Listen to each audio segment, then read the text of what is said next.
Bien, alors on vient de voir que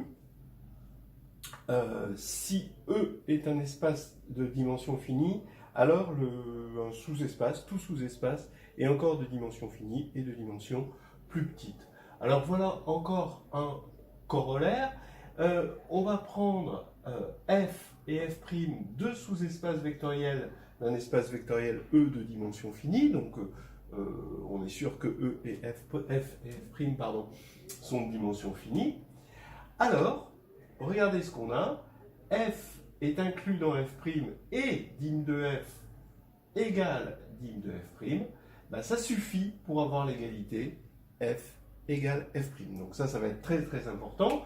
Pour avoir l'égalité de deux sous-espaces en dimension finie, il suffit d'avoir une inclusion et une toute petite égalité de dimension qui fait complètement basculer le truc vers l'égalité. Ça fait penser, donc on voit bien que ça fait penser que quand on a des ensembles A et B, si A est inclus dans B, j'aurais dû les appeler A, A', pour que ce soit plus clair.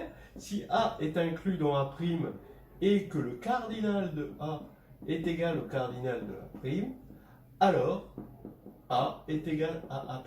Donc c'est exactement ce que fait la dimension, c'est-à-dire un espèce d'instrument de mesure pour pouvoir, juste avec une mesure et une inclusion, pouvoir dire qu'on a une égalité. Là, on voit vraiment la dimension dans ces œuvres. Sauf que, on l'a vu avec la dimension finie, d'accord. Si K est de cardinal Q, d'accord, un espace vectoriel E de dimension finie, il va être en bijection, pour l'instant on ne dit pas encore isomorphisme, ça viendra en bijection avec Kn, donc par l'application coordonnée, d'accord. Et donc la bijection implique qu'on a le même cardinal, et donc c'est Qn. Ce qui fait que, vous voyez, la dimension, c'est pas un cardinal vraiment, mais c'est le logarithme d'un cardinal. Alors bien sûr, ça n'a pas de sens, ce que je dis quand le cardinal du corps est infini, mais ça donne quand même une petite idée de ce que ça représente. Et ça, c'est important pour l'intuition. Voilà. Alors, allons-y pour la preuve. Donc on va prendre F et F' de dimension finie, donc bien sûr, d'après ce qu'on a vu auparavant, puisque c'est héréditaire, et que E est de dimension finie. Et maintenant, donc, on va pouvoir trouver une base, Fi, donc c'est l'existence d'une base, de F, qui va être de cardinal petit m, qui est la dimension de F. Forcément, comme c'est une base, c'est une partie libre ici. Comme c'est une partie libre de F, c'est une partie libre de F'. Donc c'est une partie libre de F' de cardinal dim de F', puisque dim de F' est égal par hypothèse à dim de F. Moralité, on sait que une partie libre qui a le bon cardinal, c'est une base. Donc ça veut dire que c'est une base de F'. Et en même temps, on a le fait que c'est une famille génératrice. Donc, ça veut dire que F qui est engendré par les Fi, mais les Fi engendrent F', puisque c'est une base de F', donc F égale F'. Bon, la réciproque est claire, évidemment, que si F égale F', on a la dimension. Donc, voilà, c'est dans la boîte. Voilà, alors tout de suite un petit exercice. Combien un espace vectoriel de dimension n sur un corps 4 cardinal Q possède-t-il de base? Ça, c'est encore ces exercices de dénombrement qu'on va suivre petit à petit dans le cours. Ça va être l'exemple courant pour voir si on a bien compris. Alors, on va compter les bases. Donc, on a le choix d'un premier vecteur. D'accord? Donc, on va prendre une base, d'accord? E1. On va choisir, comme c'est de dimension n, il faut choisir E1. Et puis ensuite, une fois qu'on a choisi E1, on va choisir E2, etc. Et on va regarder à chaque fois combien de choix on a possible. Et puis on va multiplier tous ces choix. Donc E1, il suffit qu'il soit non nul. Donc E, je vous rappelle qu'il est en bijection avec Kn, à cause de l'existence d'une base et donc des coordonnées. Et donc cette bijection va faire que le cardinal de E, ça va être Q puissance n. Mais il faut retirer le vecteur nul. Donc pour E1, on a Q puissance n moins 1. Ensuite, on choisit le deuxième vecteur. Le deuxième vecteur, eh ben, c'est ce qu'on a dit dans une vidéo. C'est E2, il doit tout simplement être libre avec E1. Et donc, ça veut dire qu'il ne doit pas, étant donné que E1 est lui-même libre tout seul, il ne doit pas appartenir au sous-espace engendré par E1.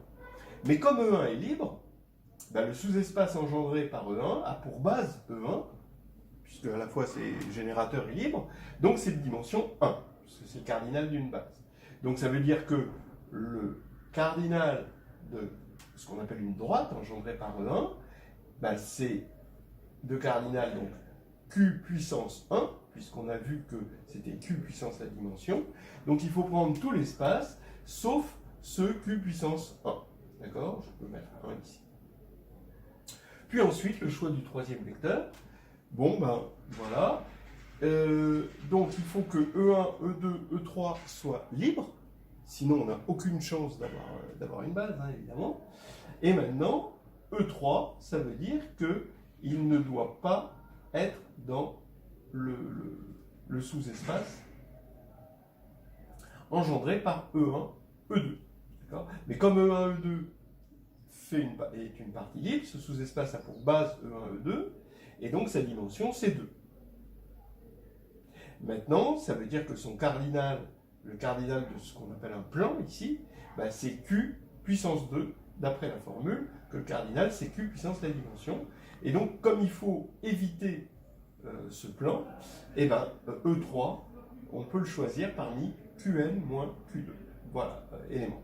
Donc, à chaque fois, ça va fonctionner comme ça. Dites-vous bien donc que EK, à chaque fois, on va supposer que E1, E2 jusqu'à EK est libre, d'accord? On est obligé parce qu'on veut une base, donc il faut qu'à chaque étape ce soit libre, parce que toute sous-partie d'une partie libre est libre, et on va construire comme ça, à la fin, une partie libre à K plus 1 éléments. D'accord?